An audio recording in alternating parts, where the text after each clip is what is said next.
Assalamualaikum warahmatullahi wabarakatuh. Hai anak-anak, berjumpa lagi dengan Bu Ines dalam mata pelajaran PJOK. Anak-anak, bagaimana kabar kalian hari ini? Alhamdulillah.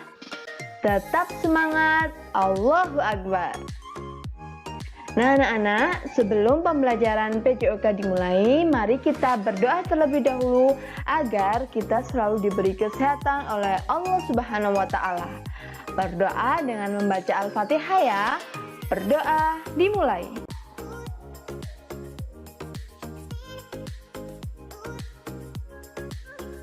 Berdoa selesai. Pembelajaran kita PJOK pada pagi hari latihan daya tahan jantung untuk pengembangan kebugaran jasmani. Sebelum pembelajaran kita lanjutkan, mari simak video berikut ini. Video ini berisi tentang mendeteksi detak jantung pada tubuh. Detak jantung dapat kita deteksi pada dua bagian tubuh, yaitu pada pergelangan lengan dan di bawah rahang, di bawah pipi kita. Oke. Untuk mendeteksi detak jantung pada pergelangan lengan, yang perlu dilakukan adalah membalikkan telapak kiri seperti ini, kemudian meletakkan ibu jari tangan kanan pada bagian pergelangan kiri. Pada bagian itu ya, kita letakkan, kemudian kita rasakan dulu. Rasakan apakah ada detak jantung pada pergelangan kiri. Apabila sudah, maka kita akan menghitung detak jantung pada pergelangan lengan. Nah, kemudian bagian kedua pada tubuh yang dapat mendeteksi detak jantung adalah di bawah rahang sebelah situ ya. Rahang bawah, di bawahnya rahang itu bisa untuk mendeteksi detak jantung. Kalian deteksi menggunakan dua jari terlebih dahulu, kemudian tempelkan di bawah rahang. Kemudian kalian cari dulu apakah sudah terasa. Apabila sudah terasa, kita bisa mendeteksi detak jantung dengan menghitung selama 1 menit. Ayo merasakan detak jantung. Nah, ini adalah tata cara atau tutorial untuk menghitung detak jantung. Dengan merasakannya terlebih dahulu tadi ya, sudah Bu Ines praktekkan dalam video sebelumnya. Itu sudah ada. Pertama, kamu dapat mengetahui dari pergelangan tangan bagian dalam searah ibu jari. Cara-caranya sudah. Kemudian yang kedua, kamu juga dapat mengetahui dari leher bagian bawah rahang. Nah, video tadi sudah menjelaskan kedua cara untuk mendeteksi detak jantung ya. Kemudian kalian bisa menghitung denyut nadimu atau detak jantung selama 60 detik atau 1 menit secara cermat dan teliti. Nah, cara untuk menghitung detak jantung adalah menghitung selama 60 detik atau 1 menit. Kemudian yang kedua, sebagai efektivitas, kalian bisa menghitung selama 6 menit. Kemudian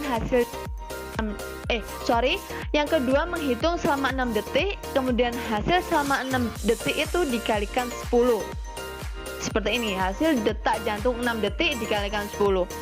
Contoh, Bu Ines menghitung detak jantung dalam 6 detik. Nah, dalam 6 detik itu Bu Ines merasakan denyutan sebanyak 8 kali. Maka 8 dikalikan dengan 10. Jadi detak jantung Bu Ines selama 1 menit adalah 80 BPM atau disebut beat per minute. Melansir dari Life Science, detak jantung pada usia 6-15 tahun atau usia kalian, ini detak jantung saat keadaan rileks antara 70 BPM sampai 100 BPM. Kemudian apabila detak jantung aktif atau ketika kalian sudah melakukan olahraga berat, olahraga sedang, olahraga ringan, maka detak jantungnya mencapai 220 BPM.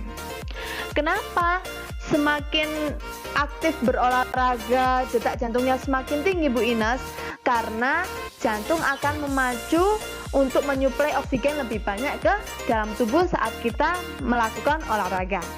Maka dari itu ketika kita selesai melakukan olahraga yang berat, kita biasa ngos-ngosan. Nah, sebutnya ngos-ngosan gitu ya, karena jantung bekerja aktif untuk menyuplai oksigen. Maka dari itu berdampak pada detak jantung yang lebih tinggi.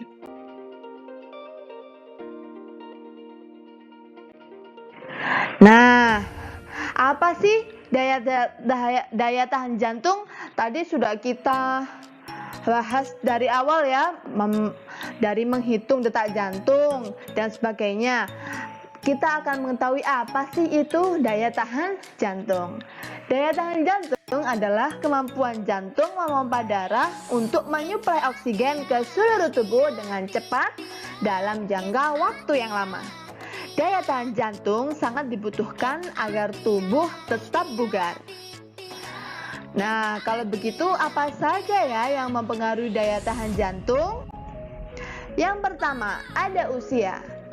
Semakin tua usia, maka detak jantungnya akan semakin lambat.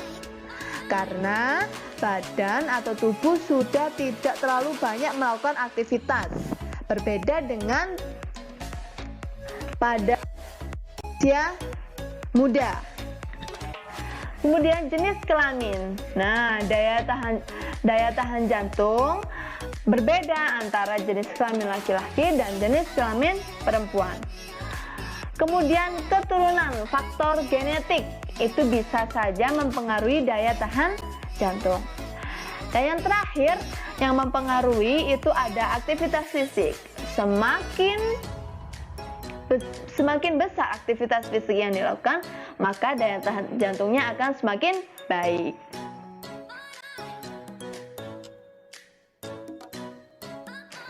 Kenapa sih Bu Ines kita belajar daya tahan jantung?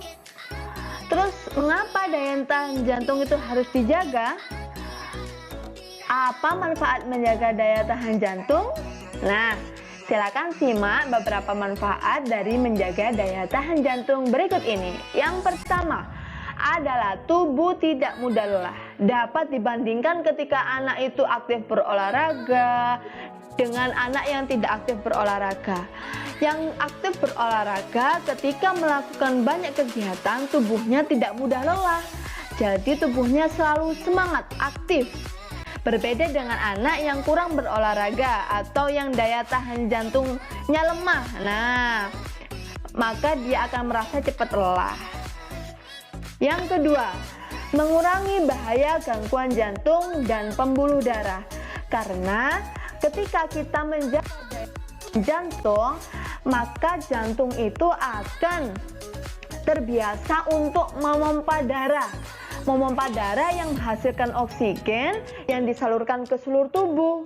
Maka dari itu jantungnya akan terbiasa bekerja keras ya, dan pembuluh darahnya tersalurkan oksigen dengan baik.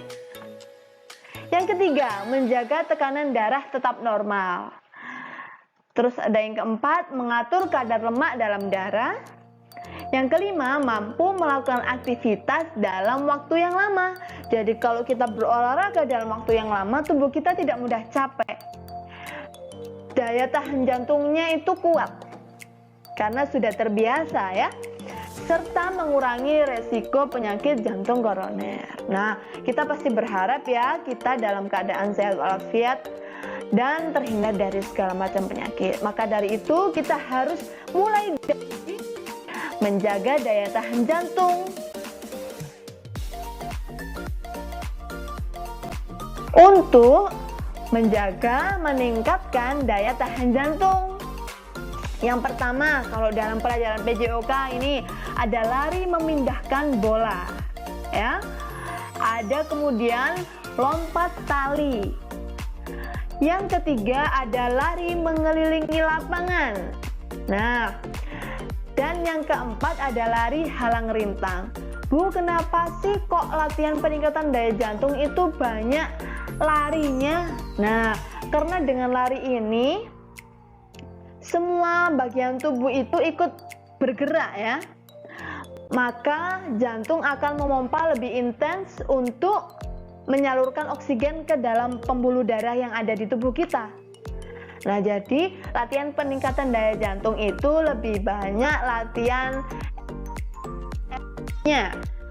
latihan berpindah tempatnya, seperti ada lari memindahkan bola, lompat tali, lari mengelilingi lapangan, dan lari halang rintang.